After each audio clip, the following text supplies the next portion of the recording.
¿Qué tal? Bienvenidos a Problema y Posibilidad, edición Entrevistas, capítulo número 7.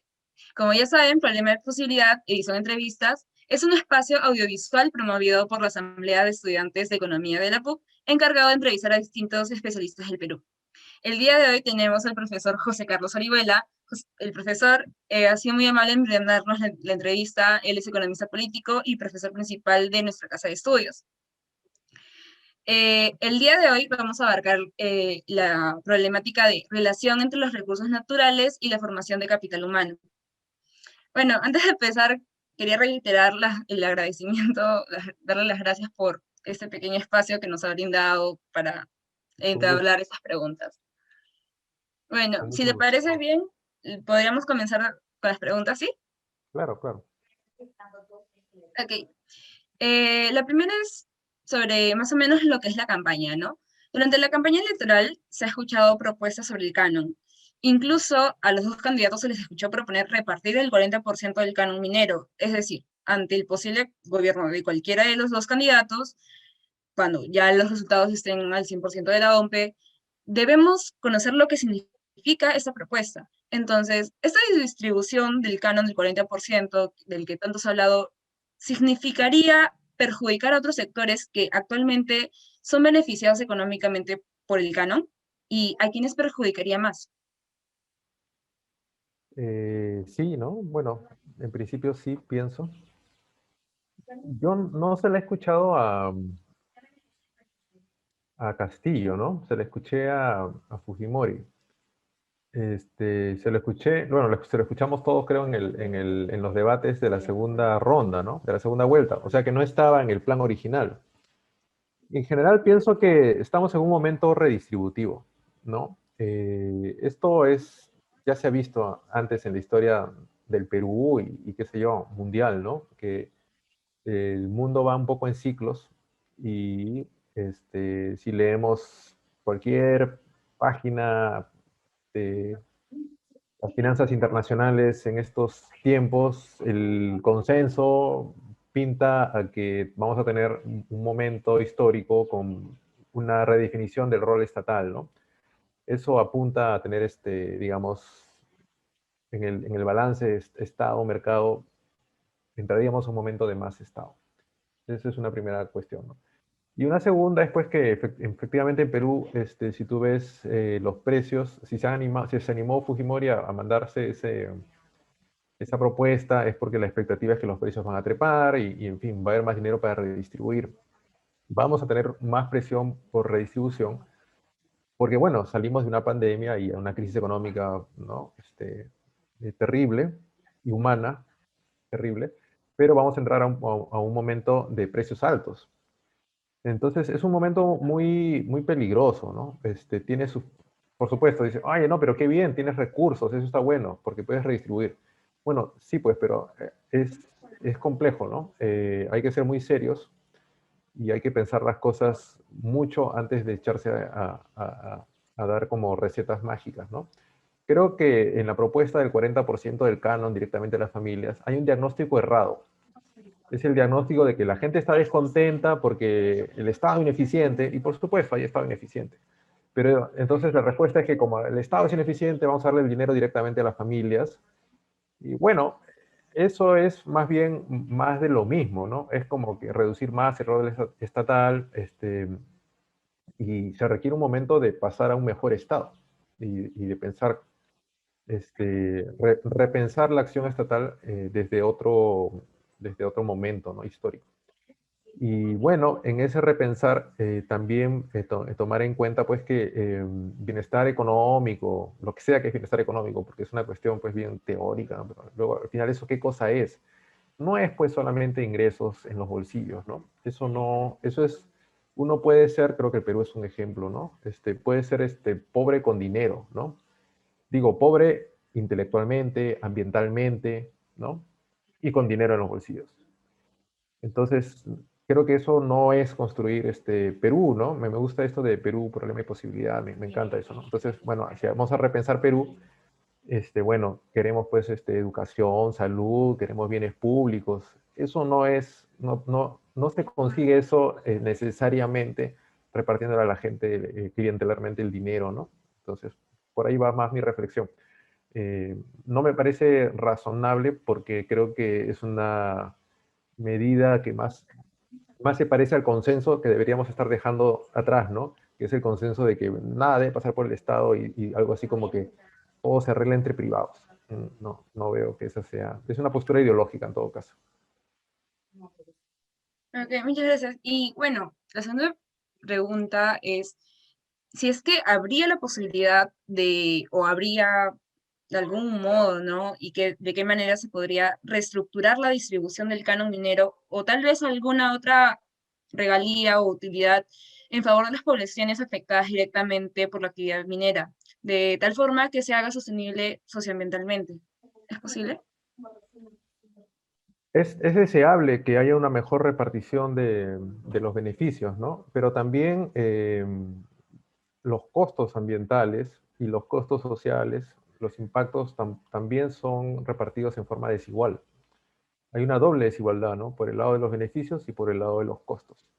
El problema es que los impactos ambientales negativos, a veces como economistas tenemos la idea de que todo es medible y convertible en algún valor monetario, ¿no? Y no es así, ¿no? La salud, bueno, si algo nos ha enseñado la pandemia, si algo nos enseña la pandemia es que, no sé, pues la salud, ¿qué precio tiene la salud? ¿No? Cuando estamos hablando de compensar, si alguien está con una enfermedad terminal producto de la contaminación, ¿qué cosa es compensar? Entonces, no tiene sentido hablar allí de compensar, ¿no? Allí, por supuesto, hay que repartir mejor los beneficios y todo eso, pero también se requiere pasar a otro momento en el que primero hay que aceptar, sin ciencia no hay futuro, ¿no? Entonces hay que dejar de lado la discusión ideológica, porque hay un discurso ideológico ahí establecido en la prensa nacional que dice, no, la minería moderna no contamina, y algo así, porque es moderno no contamina, y eso pues no tiene ninguna, es un discurso ideológico nada más, ¿no? Eh, Ahora, ha desarrollado el Estado una capacidad para poder, digamos, científicamente, objetivamente, más o menos decir dónde están las contaminaciones, dónde están los impactos, dónde están las cosas que hay que mejorar. Muy poco, muy poco. Y es una cuestión política, ¿no? O sea, se ha diseñado un sistema ambiental débil, están repartidas las funciones entre varias entidades, y sería interesante de ganar bueno, ya ganó Castillo, para mí es claro, ¿no? Pero digamos, si eligen un buen ministro de Ambiente, que podría ser el actual, que es muy bueno, pero digamos, si está más empoderado en un momento en el que se repiensan estas cosas, poder darle más poder tecnocrático al sector ambiente, poder dotarlo de mayor capacidad para hacer investigación y para poder regular, ¿no? Lo ambiental, porque muchas cosas no van a pasar por compensar. Hay cosas, la salud, ¿cómo se compensa la salud? ¿Cómo compensas que tu hijo tenga deficiencias cognitivas por la contaminación por plomo? Eso en ninguna parte del mundo se piensa así, ¿no? Más bien, lo que rige es el principio de la precaución. Todo esto es, por supuesto, bien entre comillas, ¿no? En Estados Unidos también, en la actualidad, se están discutiendo estos temas, ¿no? Y también han aparecido estas cuestiones de que, bueno, no, estos temas tampoco estaban en la agenda y hay poblaciones afectadas, y en fin, también está esto en la discusión. O sea, no es, pero mal de muchos sería consuelo de tontos, ¿no? El tema está en que además de repensar los costos y los beneficios, evaluarlos y redistribuir mejor, también se requiere mejor regulación ambiental, ¿no? Y pasar del momento ideológico, que es una cortina para defensa de intereses, a ciencia y buena política pública, ¿no? Claro, entiendo. Ahora, quisiera tocar un poco sobre lo que se llama la maldición sobre los recursos naturales, ¿no? Esto que se da en regiones donde la explotación es diversa entre formal e informal. ¿Cómo afecta al desarrollo socioeconómico de los menores, a la necesidad familiar de entrar a trabajar en la explotación minera? O, ¿Hay algún costo de oportunidad considerable ante la formación escolar frente al acceso de dinero a corto plazo? Es un escenario posible, ¿no? Yo en estos temas del desarrollo basado en recursos, yo lo conceptualizo como equilibrios, un mundo de equilibrios múltiples, ¿no? Es factible un escenario en el cual, ante un shock de demanda, ¿no? Entonces tienes estos precios, tienes una actividad que de repente además es economía informal, que sí demanda mucha mano de obra en forma directa, etcétera, etcétera, etcétera. Y puedes acabar en un escenario en el cual el costo de oportunidad hace que eh, haya deserción escolar porque los estudiantes secundarios preferirán entrar en la actividad. ¿No? Es un escenario posible, pero no es el único, ¿no? Entonces, no es una maldición en el sentido de, es el único escenario posible, pero efectivamente ahí hay una posibilidad.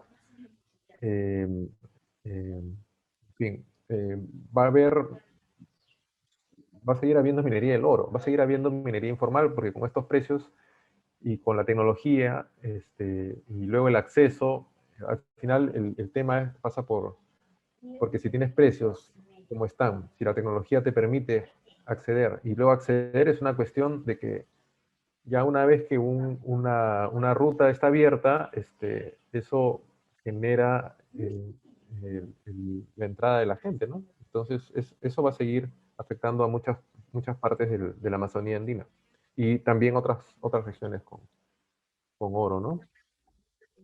Claro, entiendo. ¿Y cómo, o sea, cómo afectaría en esas mismas regiones si es el tema del coyuntural de COVID, ¿no? O sea, ya sabemos de que hay una baja tasa de matrícula en las regiones mineras y cómo va a poder el nuevo gobierno afrontar que si ya bien antes las tasas de matrículas eran bajas, ahora con la COVID se han reducido más. O sea, ¿cómo podría afrontar esto el nuevo gobierno? ¿Cuáles son las medidas Mira, que se pueden tomar? no conozco los números y lo que está ocurriendo, ¿no? Es lo que conozco es bien de pinceladas de lo que uno ve, ¿no? De que efectivamente educación pues parece un sector con muchos problemas, ¿no? Y efectivamente no parece haber habido el suficiente recurso para enfrentar la realidad del desafío de cómo hacer una educación remota en un país donde no todos pues tenemos acceso al Internet, ¿no? Entonces, eh, ¿qué son estos 2 años, no? ¿De verdad ha habido educación? ¿Qué cosa ha habido? No lo sabemos, es un desafío, requeriría de mucha decisión política, de invertir muchos recursos en el sector, ¿no? Y de crear una capacidad de evaluación, de tener un equipo que permita, de nuevo, sin ciencia no hay futuro, ¿no? Entonces, entrar más allá de que, gasto en educación. Sí, pero hay que entrar, hay que evaluar, hay que medir, hay que comparar, es un esfuerzo de ingeniería de políticas públicas lo que se requiere allí, ¿no? Efectivamente, en el sectores rurales sobre todo, hay muchas cosas ahí por hacer, ¿no? Y hasta donde entiendo pasa mucho también por el acceso al Internet. Entonces también depende de cómo nos movamos el próximo año a un escenario de seguir encerrados o entrar a una cuestión mixta, en fin, ¿no? Entiendo. También hay otro gran problema que asumirá el nuevo gobierno, que es sobre los conflictos sociales respecto a la minería. Pues la política de formalización minera dirigida por el MINEM y los gobiernos regionales muchas veces generan conflictos sociales, pues lejos de formalizar la actividad por personas residentes de las localidades, conducen a actividades minería ilegal, robando el manto de formalización que por su complejidad y burocratización es difícil alcanzar por los solicitantes, como cumplir requisitos como contar con estudios de impacto ambiental, que en realidad resulta ajeno o complejo para un minero ilegal o en proceso de formalización, ¿no? Partiendo de esta premisa, ¿qué estrategia debería abordarse frente a la formalización minera como herramienta del desarrollo sostenible económico y ambiental de las localidades involucradas? Es un tema muy, muy difícil, ¿no? Yo no tengo la experiencia, la experticia para decir qué cosa hay que hacer. Lo que en el diagnóstico que tú planteas, en realidad, incluso si existiese el Estado súper eficiente, ¿no? Igual, si hay precios altos y hay acceso, también va a haber informalidad e ilegalidad. O sea, es un tema en realidad muy grande que desafía nociones que uno de repente asume porque estamos acostumbrados como economistas a estudiar economías formales, ¿no? Todos los modelos teóricos que tenemos es para estudiar otro tipo de cosas, ¿no? Bueno, algo nos podría ayudar a pensar esto, ¿no? Pero es más un escenario de que tienes libre entrada, tienes un costo de entrada bajo, ¿no? No hay un costo hundido, o sea, no es la actividad minera grandota, sino que puedes entrar con herramientas mecánicas y químicas básicas y volverte tú mismo un informal. Entonces, con los precios, es el mismo escenario que para cualquier otra economía ilegal, ¿no? O sea, lo mismo es madera, lo mismo es coca, o sea, es lo mismo. ¿Cómo se gobierna ese tipo de economías? Escapan al mundo de la... En realidad la economía, lo que te diría es que, bueno, eso no sé. En economía general decimos, bueno, si es competencia perfecta, no lo toques, eso solito se arregla, ¿no? Porque ya pues oferta y demanda irán. ¿Y por qué habría que intervenir, tocar? O sea, ¿por qué habría que hacer algo? Habría a lo más, dices, a lo más darles derecho de propiedad y ya entre ellos intercambian y ellos sabrán. Bueno, cuando ya eso es, si no hay externalidades, dices, ¿no? Pero una vez que hay externalidades, ya la cosa se hace más difícil. Igual tenemos el concepto, ya hay externalidad. ¿Y qué hacemos? ¿Cómo se resuelve? No sé, no sé. O sea, decimos, con el impuesto, ¿no? Un impuesto desde PICU, ¿no? Un impuesto. Uy, ¿qué impuesto? El impuesto es como asumir que ya existe esta tercera persona, entidad, organización, este dictador benevolente, que va a decir, bueno, hágase el impuesto para volver al equilibrio óptimo. Pero no existe el dictador benevolente. O sea, estas economías están en las fronteras de la legalidad, allí donde el Estado no llega, allí donde, entonces, es un mundo, no es el mundo de Pigú, es economía política, es geografía económica de las fronteras, de la extracción global, ¿no? Esa es una cuestión de que el mundo demanda estas cosas y hay en los rincones en las periferias de los países periféricos tienes ese tipo de desarrollo económico. Entonces, bueno, ese es como yo como en modo profesor, ¿no? Ahora, claro, si me dijeran ya, viceministro, asesor, ¿qué hacemos? Ahí pues ya hay que echarse a pensar qué hacemos. Pero te digo, yo ahorita no, yo prefiero ser honesto y decir, no sé, no sé qué cosa se puede hacer allí, ¿no? Entiendo. Y ahora para terminar, quisiera su opinión, porque usted también ha mencionado muchos esto de que el Estado olvida ciertas comunidades, ¿no? Está muy alejado de ciertas comunidades y las deja de lado. Quería saber si es que usted cree que ciertas instituciones que son ligadas al sector salud también han dejado olvidados estas regiones y también juegan un rol importante en la minería y sobre todo en lo que es la medición de plomo en la sangre en los que viven cerca de las mineras. Sí, definitivamente, ¿no? Ahí hay una economía política de la ignorancia. O sea, hay una decisión política de no informar, de no medir, de no hacer pública la información. Hay casos concretos donde eh, es la movilización política la que eventualmente ha generado algún tipo de evaluación y luego esas evaluaciones se las han escondido a la gente.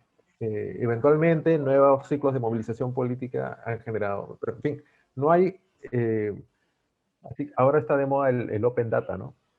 No hay un open data de estas cosas. O sea, ¿dónde están los impactos? Ahora, claro, ahí se esconden y dicen, no, es un tema entre privados, es la salud de las personas. Es un tema público.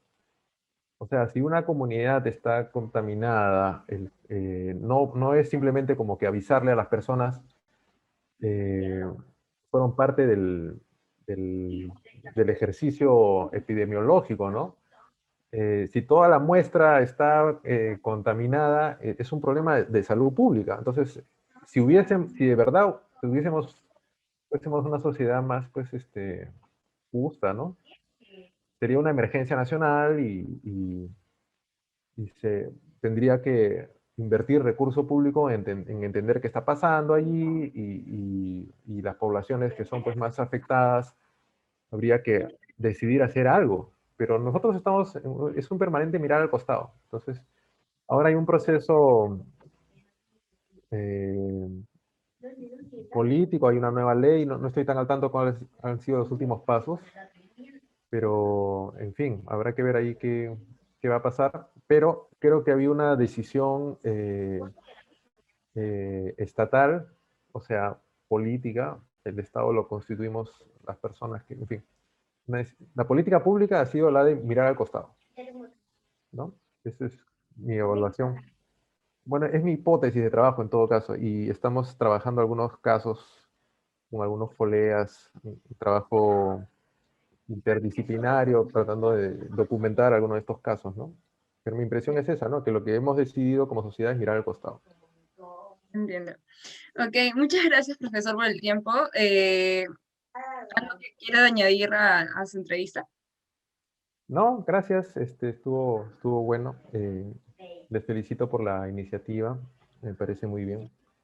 Me gusta ver la energía que, que muestran los estudiantes de economía, ¿no? Se ve bacán.